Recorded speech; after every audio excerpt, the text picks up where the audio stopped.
Bienvenue dans cette nouvelle exploration. Aujourd'hui, on fait un décryptage très concret du marché 2026 de l'assurance santé pour les expatriés pour voir comment choisir entre ACS, April International, Signa Global et Ener. Bonjour. C'est vrai que c'est une analyse qui tombe à pic parce que les données qu'on va décortiquer aujourd'hui sont vraiment cruciales pour quiconque prépare un projet à l'étranger en ce moment. Exactement. Et on va aller droit au but. Parce que la première chose qui saute aux yeux quand on lit ces bilans pour l'année 2026, c'est ce constat immédiat sur les tarifs. La fameuse hausse. Voilà la hausse. On parle quand même d'une augmentation de 5 à 8% des grilles tarifaires par rapport à 2024. C'est un véritable électrochoc pour le budget d'une expatriation. C'est énorme, c'est vrai. Du coup, la question que tout le monde se pose, c'est est-ce qu'on est juste face à des assureurs qui gonflent leurs marges ou est-ce qu'il y a une mécanique un peu plus complexe derrière ça ? En observant les marchés globaux, on se rend vite compte que cette hausse n'a en fait rien d'arbitraire. Elle découle directement de ce qu'on appelle l'inflation médicale mondiale. C'est-à-dire concrètement ? Concrètement, ça veut dire que tout augmente à l'échelle planétaire. Le coût des nouvelles technologies de pointe dans les hôpitaux, l'inflation pure et dure sur les équipements médicaux. Ouais, la matériel coûte plus cher. Tout à fait, mais il y a aussi la hausse des salaires du personnel soignant dans les pays qui attirent le plus d'expatriés. Et même, on n'y pense pas toujours, le prix de l'énergie pour faire tourner ces énormes infrastructures hospitalières. Ah oui, les hôpitaux consomment énormément. Exactement. Donc tout ça grimpe en flèche, le marché a dû s'adapter face à cette pression qui est colossale, et ça explique cette consolidation. Et c'est pour ça qu'aujourd'hui, on a ces 4 grands acteurs qui dominent vraiment le marché des Français de l'étranger. C'est ça. Et face à des hausses de 5 à 8%, choisir son assurance, ce n'est plus du tout juste une petite formalité administrative qu'on coche vite fait avant de prendre l'avion. Ah non, là, c'est devenu une composante centrale pour la viabilité financière du projet, quoi. Absolument. Bon, les enjeux sont posés. Je propose qu'on commence notre face-à-face en regardant d'abord les modèles qu'on qualifie d'accessibles. Et là, le premier nom qui ressort historiquement sur le critère du prix, c'est ACS. Oui, ACS qui a été fondé en 1991 d'ailleurs. Voilà. Et qui gère aujourd'hui plus de 300 000 assurés. Et leur positionnement affiché, c'est vraiment de fournir une couverture solide à un tarif très raisonnable. Tout à fait. Pour donner un ordre d'idée à ceux qui nous écoutent, un adulte de 35 ans qui prend une couverture de milieu de gamme chez eux va payer entre 95 et 145 € par mois. Ce qui est très compétitif. C'est très compétitif, oui. Mais du coup, la question inévitable, c'est où est-ce qu'ils font des concessions ? Comment ils arrivent à maintenir des tarifs qui sont systématiquement en dessous de la moyenne du secteur ? En fait, la réponse, elle se trouve dans l'architecture même de leur modèle d'affaires. La clé, c'est leur stratégie de distribution. Ils font de la vente directe, c'est ça ? Exactement. ACS a fait le choix très radical de privilégier la distribution directe sans passer par des courtiers. Et ça change tout au niveau du prix ? Oui, parce que dans l'assurance classique, une part importante de la prime, parfois entre 15 et 20%, sert à rémunérer un réseau d'intermédiaires. En enlevant cet échelon, ACS réduit drastiquement ses frais. D'accord, donc c'est une économie structurelle qui est rendue à l'assuré sur sa cotisation. C'est exactement le principe, oui. Sur le papier, c'est implacable. Mais bon, un prix bas, ça soulève toujours des petits doutes sur la couverture réelle. Si on regarde leurs offres 2026 de plus près, on voit 3 gammes. Oui, Sécuréo, Espace et Référence. Voilà, Sécuréo pour l'entrée de gamme qui mise tout sur l'hospitalisation. Ensuite, Espace, le compromis avec 100% sur l'hospitalisation, 80% pour la médecine courante et 70% pour le dentaire. Et enfin, Référence pour les prestations un peu plus premium comme la chambre particulière. Mais si on prend un cas pratique, disons un trentenaire qui part en Asie, par rapport à un autre qui part en Amérique du Nord, qu'est-ce que ça donne sur la gamme Espace ? Là, les modélisations montrent une hyper-segmentation géographique très forte. Pour la tranche des 25-35 ans, une expatriation juste en Europe, ça va osciller entre 72 et 95 € par mois. C'est vraiment accessible. Très. Si on part sur la zone monde, mais en excluant les États-Unis, la facture passe entre 95 et 125 €. Ok, et si on ajoute les États-Unis ? Là, c'est l'envolée immédiate. On passe entre 145 et 190 €. Et l'impact de l'âge croisé avec la géographie est encore plus spectaculaire. Par exemple, pour un assuré plus âgé ? Oui, disons un assuré de 56 à 65 ans. Il restera entre 195 et 250 € en Europe, mais sa prime va exploser entre 380 et 480 € s'il veut une couverture nord-américaine. Ah oui, les chiffres parlent d'eux-mêmes. On comprend vite qu'ACS, c'est pas forcément le meilleur plan si on vise l'Amérique du Nord. Non, c'est sûr. Du coup, dans quel scénario précis ce contrat est vraiment optimal? En fait, l'analyse montre qu'ACS, c'est parfait pour l'Europe, comme le Portugal ou l'Espagne par exemple, ou alors l'Asie du Sud-Est, la Thaïlande étant vraiment le cas d'école idéal. Parce que le coût médical y est plus modéré. Exactement. Dans ces pays-là, ACS offre un rapport qualité-prix qui est quasiment imbattable. C'est l'arbitrage rationnel par excellence pour les jeunes actifs ou les retraités de moins de 65 ans. À condition d'éviter les systèmes de santé hyper inflationnistes comme les États-Unis donc. C'est tout à fait ça. On cerne bien le profil pour ACS. Mais l'équation se complique un peu quand on ajoute des variables familiales ou si on veut un meilleur accompagnement. Ce qui nous amène au concurrent direct sur ce segment, April International. Oui, un groupe fondé en 1988 avec plus de 100 000 assurés expatriés aujourd'hui. Et eux, ils misent un peu moins sur le tarif brut et beaucoup plus sur la qualité du service. Pour notre profil de 35 ans, on est entre 100 et 160 euros par mois. Oui, et ils mettent vraiment en avant leur équipe dédiée aux expatriés, avec un service client français très réactif et un traitement hyper accéléré des remboursements. Leur catalogue 2026 repose aussi sur 3 piliers, si je lis bien. La formule live, pour les gros pépins. L'hospitalisation et le rapatriement principalement. Ensuite, la formule classique, qui rajoute les consultations et le dentaire.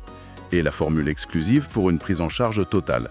Mais dans cette étude comparative, il y a vraiment 2 atouts massifs qui les différencient. Oui, de vrais éléments différenciants. Parlons du premier, la maternité. Pour les futurs parents, c'est souvent un cauchemar budgétaire. Le document mentionne un délai de carence de 10 mois. C'est bien ça. Juste pour être très clair sur les techniques, un délai de 10 mois, ça veut dire qu'il faut souscrire à l'assurance bien avant même de concevoir l'enfant pour être remboursé, c'est ça? Absolument. C'est une mécanique classique pour protéger l'assureur contre les souscriptions un peu opportunistes. Il faut vraiment anticiper. D'accord. Mais une fois ces 10 mois passés, l'avantage d'April est flagrant. Leur couverture maternité est l'une des plus performantes du marché. Jusqu'à quel point? Dans la formule exclusive, ça peut aller jusqu'à 100% des frais réels, pris en charge pour la grossesse et l'accouchement. Ce qui est énorme dans certains pays. Oh oui! Prenez Singapour ou le Royaume-Uni, un accouchement avec des complications, ça génère des factures astronomiques. Donc cette garantie à elle seule, elle justifie de choisir April pour un couple. C'est clair. Et le deuxième atout majeur, c'est le dentaire.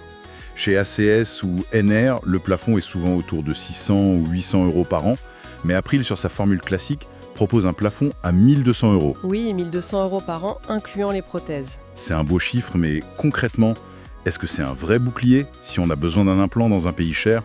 Ou c'est juste du marketing? À la moyenne des offres intermédiaires, c'est indéniable. Mais pour être honnête, ça ne couvrira pas une réhabilitation lourde dans un pays comme la Suisse ou les États-Unis. Où l'implant peut coûter 3000 $ à lui tout seul. Exactement.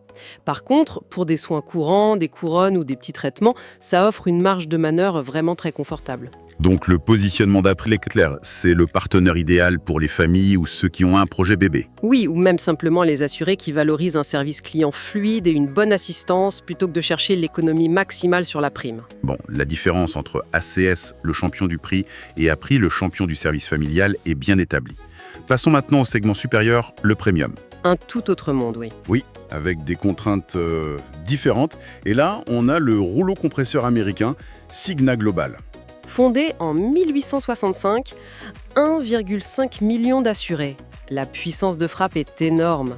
Énorme, oui, mais le prix aussi.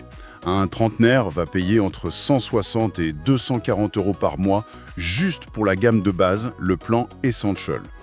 Comment on justifie un tarif d'entrée pareil? C'est vrai que leurs grilles tarifaires, avec les plans Essential, Enhanced et Premium, sont parmi les plus chers. Pour un adulte approchant la quarantaine en zone monde hors États-Unis, ça démarre entre 130 et 180 euros. Et si on inclut les États-Unis dans le plan Premium? Là, on s'envole entre 400 et 580 euros par mois. 580 euros par mois? Oui. Mais cette tarification, elle ne se justifie pas que par le niveau de remboursement. C'est surtout pour leur ingénierie financière qui est redoutable. Vous parlez du réseau de tiers payants directs? Exactement. Cigna, le plus grand réseau mondial. On parle de 1,6 million de prestataires de santé répartis dans 200 pays. 1,6 million, c'est vertigineux. Prenons un cas pratique pour bien comprendre l'impact. Imaginons un cadre expatrié à Dubaï qui doit se faire opérer d'urgence d'une péritonite. Sans ce réseau de tiers payants, les conséquences seraient catastrophiques pour sa trésorerie. Parce qu'il devrait avancer les frais? Voilà. Une telle opération dans une clinique privée aux Émirats, Ça peut demander instantanément un décaissement de 15 000 à 20 000 $. Ah oui, c'est pas le genre de somme qu'on a sur son compte courant. Non. Avec un contrat classique, il faudrait avancer l'argent avec sa carte bancaire et ensuite se battre pendant des semaines avec la paperasse pour être remboursé. Alors qu'avec Signa, Avec Cigna, on présente juste la carte à l'admission. On n'avance rien, la clinique règle tout directement avec l'assureur. c'est le zéro stress administratif en fait. Totalement. Préserver sa trésorerie face à des montants pareils, c'est ça la vraie valeur ajoutée qui justifie les 500 € par mois. Mais du coup, on comprend bien que prendre Signa pour une expatriation, disons, à Berlin ou à Lisbonne, ça n'a aucun sens. Ce serait une erreur stratégique majeure. Payer le prix fort pour avoir accès à des cliniques du Bayotte alors qu'on est en Europe où les hôpitaux sont excellents et abordables, c'est irrationnel. Totalement irrationnel. Le surcoût de Cigna ne sert à rien en Europe. Ce contrat, il est vraiment réservé aux hypermobiles qui changent souvent de continent ou aux résidents des pays où la médecine est ultra privatisée et très chère. Les États-Unis, le Moyen-Orient ou Singapour. Exactement. Très clair. Face à cette hégémonie américaine, on a une alternative française qui a une philosophie très différente. Ener Expat. Oui, le groupe NR, fondé en 1947, avec environ 50 000 assurés. Et c'est assez récent pour le grand public parce que pendant longtemps, ils concevaient des contrats sur mesure uniquement pour les grands dirigeants. Tout à fait, ils ne se sont ouverts aux particuliers qu'en 2020. Donc là, on cible clairement les cadres supérieurs, les professions libérales. Le tarif pour un trentenaire est entre 130 et 200 € par mois sur 3 formules. Confort, sérénité et l'ultra premium excellence. Et ce qui rend NR unique, ce n'est pas juste d'augmenter les plafonds, c'est l'inclusion de services à très haute valeur ajoutée. Des services qu'on ne trouve pas ailleurs. Souvent exclus des contrats standards, oui. Le point le plus marquant, c'est leur gestion des maladies chroniques. C'est vrai que le marché est généralement impitoyable avec les conditions préexistantes. Totalement. D'habitude, c'est soit lourdement surtaxé, soit carrément exclu. Mais ANER, dans ses formules supérieures, propose des programmes de suivi pour des pathologies comme le diabète de type 2 ou les troubles cardiovasculaires. C'est une approche vraiment à contre-courant. Et au-delà du médical, je vois qu'ils incluent une assistance juridique internationale dans la formule Excellence. Oui, pour accompagner les dirigeants dans les tracas juridiques à l'étranger. Et surtout, il y a cet accès à un deuxième avis médical. Ça, c'est fascinant. Pouvoir soumettre un diagnostic lourd à un collège de spécialistes internationaux sans quitter son pays de résidence. Ce deuxième avis médical illustre parfaitement la stratégie de ANER. Le but, c'est d'offrir une réassurance absolue à une clientèle VIP très exigeante. Si on reçoit un diagnostic grave dans un pays où l'expertise est un peu limitée, On peut faire réévaluer tout le dossier par des sommités mondiales. Ça change complètement la donne. ça permet de ne laisser aucune place à l'incertitude. C'est l'essence même d'une couverture VIP, oui. Bon, l'échiquier est clair. ACS pour l'accessibilité, April pour la famille, Signa pour la puissance mondiale et NR pour les profils de direction. Maintenant, si on zoome out un peu, il y a une question pratique incontournable. L'articulation avec la Caisse des Français de l'étranger, la fameuse CFE. Ah, la grande question. En 2026, avec cette inflation médicale dont on a parlé, comment on optimise le montage? Est-ce qu'il vaut mieux utiliser ces assurances privées en complément de la CFE ou opter pour une assurance au premier euro? Pour optimiser, il faut vraiment calculer les deux scénarios froidement. La première option, c'est de garder la CFE, qui agit comme la sécurité sociale rembourse sur la base des tarifs français, et on ajoute l'assurance privée en complémentaire. Pour couvrir la différence qui est souvent énorme à l'étranger. C'est ça. La deuxième option, l'assurance au premier euro, contourne totalement la CFE. L'assureur privé prend tout en charge dès le premier centime. Et financièrement, qu'est-ce qui est le plus rentable? L'analyse montre que pour les moins de 50 ans, le cumul de la cotisation CFE plus la prime de la complémentaire coûte très souvent plus cher que l'assurance au premier euro toute seule. Donc, il faut vraiment faire une simulation pour éviter de surpayer. C'est impératif, oui. Ce qui m'amène à la méthode pour comparer.